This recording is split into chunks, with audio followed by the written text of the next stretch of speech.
കൊച്ചി നെടുമ്പാശ്ശേരി അവയവക്കടത്ത് കേസിൽ അന്വേഷണ സംഘം തമിഴ്നാട്ടിലേക്ക് പോകുന്നു. കൂടുതൽ ഇരകളെ കണ്ടെത്താനാണ് അന്വേഷണ സംഘത്തിൻ്റെ ഈ പരിശോധന. പ്രതി സബിത് നാസറിൻ്റെ മൊഴിയുടെ അടിസ്ഥാനത്തിലാണ് അന്വേഷണമെന്ന് കൊച്ചി ബ്യൂറോ. വിഷ്ണു സുരേഷ് കൊച്ചിയിൽ നിന്ന് വിവരങ്ങളുമായി ചേരുന്നു. Good morning Vishnu Suresh. വലിയ ഒരു സംഘം ഇതിൻ്റെ പിന്നിൽ പ്രവർത്തിക്കുന്നു, ഒരുപാട് പേര് ഇതിൻ്റെ ഇരകളായിരിക്കുന്നു എന്ന രീതിയിലുള്ള വാർത്തകൾ ഓരോ ദിവസവും വരികയാണ്. വലിയ തട്ടിപ്പുകളും പീഡനങ്ങളും ഒക്കെ ഇതിൻ്റെ പിന്നിലുണ്ടെന്നും വരുന്നു.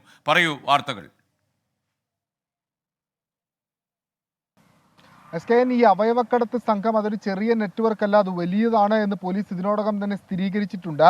അതിന്റെ ഭാഗമായാണ് ഇതര സംസ്ഥാനങ്ങളിലേക്ക് കൂടുതൽ അന്വേഷണം വ്യാപിപ്പിച്ചിരിക്കുന്നത്. നിലവിൽ കസ്റ്റഡിയിലുള്ള സാബിത്ത് നാസറിന്റെ മൊഴിയുടെ അടിസ്ഥാനത്തിലാണ് എറണാകുളം റൂറൽ SP-യുടെ നേതൃത്വത്തിലുള്ള പ്രത്യേക അന്വേഷണ സംഘത്തിലെ ഒരു വിഭാഗം തമിഴ്നാട്ടിൽ പരിശോധന നടത്തുന്നത്. തമിഴ്നാട്ടിൽ കൂടുതൽ ഇരകളും അതോടൊപ്പം തന്നെ അവയവക്കടത്തിലെ പ്രധാനപ്പെട്ട കണ്ണികളുമുണ്ട് എന്നൊരു വിവരത്തിന്റെ അടിസ്ഥാനത്തിലാണ് തമിഴ്നാട്ടിൽ നിലവിൽ ടീം എത്തി പരിശോധന നടത്തുന്നത്. അവിടെ നിന്ന് ഒരുപക്ഷെ അറസ്റ്റ് അല്ലെങ്കിൽ കസ്റ്റഡി ഉൾപ്പെടെയുള്ള ഒരു സാധ്യതയുമുണ്ട്. പരമാവധി തെളിവുകൾ ഇതര സംസ്ഥാനങ്ങളിൽ നിന്ന് ഈ കാലയളവിൽ ശേഖരിക്കുക എന്നുള്ളതാണ് അന്വേഷണ സംഘത്തിന് മുൻപിലെ വെല്ലുവിളി. അതിന്റെ ആദ്യപടിയായാണ് തമിഴ്നാട്ടിലേക്ക് പോയിരിക്കുന്നത്. ബംഗളൂരുവിലും ഹൈദരാബാദിലും ആവശ്യമെങ്കിൽ പരിശോധന നടത്തുമെന്ന് അറിയിക്കുകയും ചെയ്തിട്ടുണ്ട്. കൊച്ചി സ്വദേശിയായ മധു ഈ കേസിലെ ഏറ്റവും പ്രധാനപ്പെട്ട കണ്ണിയാണെന്നും അന്വേഷണ സംഘം വ്യക്തമാക്കുന്നു. ഇയാളുടെ കമ്പനിയുടെ മറവിൽ, ഒരു കടലാസ് കമ്പനിയാണ്, ആ കമ്പനിയുടെ മറവിലാണ് ഈ ദാതാക്കളിൽ നിന്നും അല്ലെങ്കിൽ സ്വീകർത്താക്കളിൽ നിന്നും പണം വാങ്ങിച്ചിരുന്നത്. ഇന്നലെ കഴിഞ്ഞ ദിവസം പിടിയിലായ സജിത്താണ് ഈ അക്കൗണ്ടുകൾ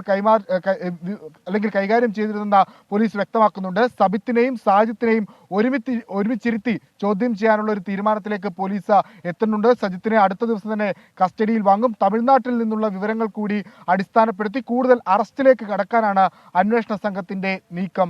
SKN.